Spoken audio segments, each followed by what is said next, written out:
Hello everyone, it's Reverend Deanna Cox here with our third Sunday of Advent coming up. It is the Sunday of joy. These come from the 4 weeks of Advent, and you can see beside me here an Advent wreath. And so the 4 Sundays are hope, peace, joy, and love, and then Christmas Eve.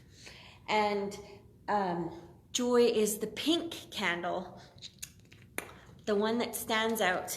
And so I wanted to talk today a bit about joy and how joy is possible when it's seemingly impossible with the state of everything in the world.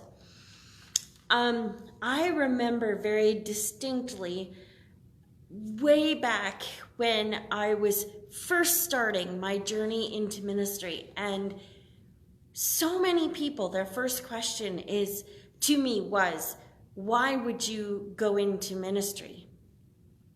And because they saw it as like a dying profession, I guess is what most of them said. And so why would I go into that with such a limited window? And my response was that I think that people always want a way, as it's part of our human nature, to look for some sort of explanation of the good and the hard that is in our lives and in our world. And that often people turn to faith for that, and that they like to have somebody to guide them through that. I did admit it may not always be a salaried job with benefits, but there would always be work in that field. And so when I was thinking about joy in hard times, it brought me back to that, and also been thinking about. I think one of the previous midweek reflections, I mentioned about how I realized I have a higher risk tolerance than some, and so I think that is it's kind of a thing with joy too, that some of us can find and hold on to joy easier than others, and it's just part of what makes us each individuals. And so I've been hearing discussion, reading and hearing people comment about how can we celebrate joy this Sunday when there's so much going on in our world that is hard. There's a lot of violence, there's a lot of economic struggling, there's a lot of estranged relationships that just are more poignant at this time of year, when we see all these kind of Hollywood or Hallmark kind of images about love and getting together and excess gift giving and excess feasting, and it's really hard to hold on to joy when those aren't anywhere remotely part of your reality. And so like I said, we question the good and the bad that happens in the world. How does that happen? Why does it happen? And sometimes the why is obvious, and sometimes it's not. And we can sit and struggle and try and figure out the why. We have been gifted with free will and I think a deep desire for knowledge. I would almost argue that's to our detriment sometimes, but we have this desire for knowledge that pushes us to understand how the world works. And so we have humanity, we have discovered a lot of the why for the questions that we have in our world. through science and research, through sharing information around the world, we have discovered a lot of the whys. Sometimes we discover the whys in our own personal experience. Every day I get older and wiser, I understand the whys of things that happen in life a little more. I fall back on a lot of the things of helping aging parents as I get older and realize, that's what it was about. So we have our own personal wisdom. We have, like the factual wisdom. And sometimes when none of that helps us answer the question, why something happened, why is there so many atrocities in our world,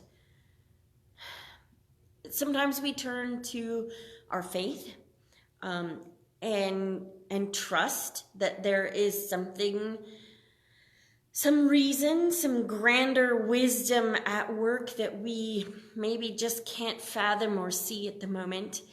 Or sometimes we think, well, maybe we just dig deeper and try and get to the science, to the factual understanding of why it's happened.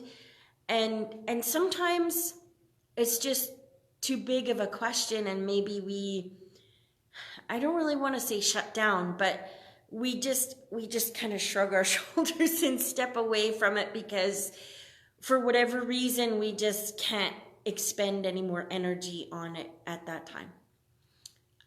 There's no judgment about any of the responses. They're just, and I'm sure there's many more on the spectrum. I just picked those. And so when we turn to our faith, sometimes people think, well, it's part of God's plan. And it's like, well, often that doesn't sit well with me, because the scientific side of my brain kicks in. It's like, well, that doesn't make any sort of sense, and that doesn't fit with the rational, like with that rationale doesn't fit with the loving God I experience. So how do we go from that turmoil of wondering why to finding joy? Well, the part of the faith that does help me is knowing that God moves in mysterious and unexpected ways. As we have heard through the Advent season about angels appearing to Mary to tell her she is going to conceive a child by the Spirit. Angel appearing to Joseph, telling him that it's okay to break all the social constructs of the time and take Mary, who is with child, as your wife. And this Sunday, we are going to hear the angels appearing to shepherds. Shepherds who were not the epitome of society.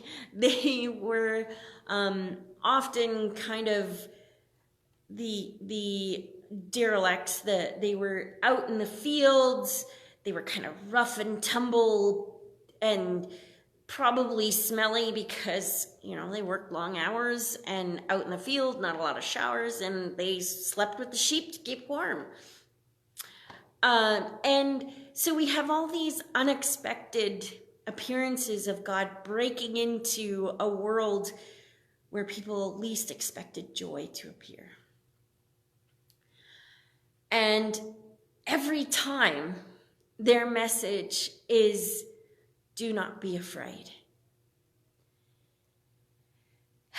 And so as I ponder that do not be afraid, I'm reminded of a chant that comes to us from my own Iona community that says, do not be afraid. My love is stronger than your fear.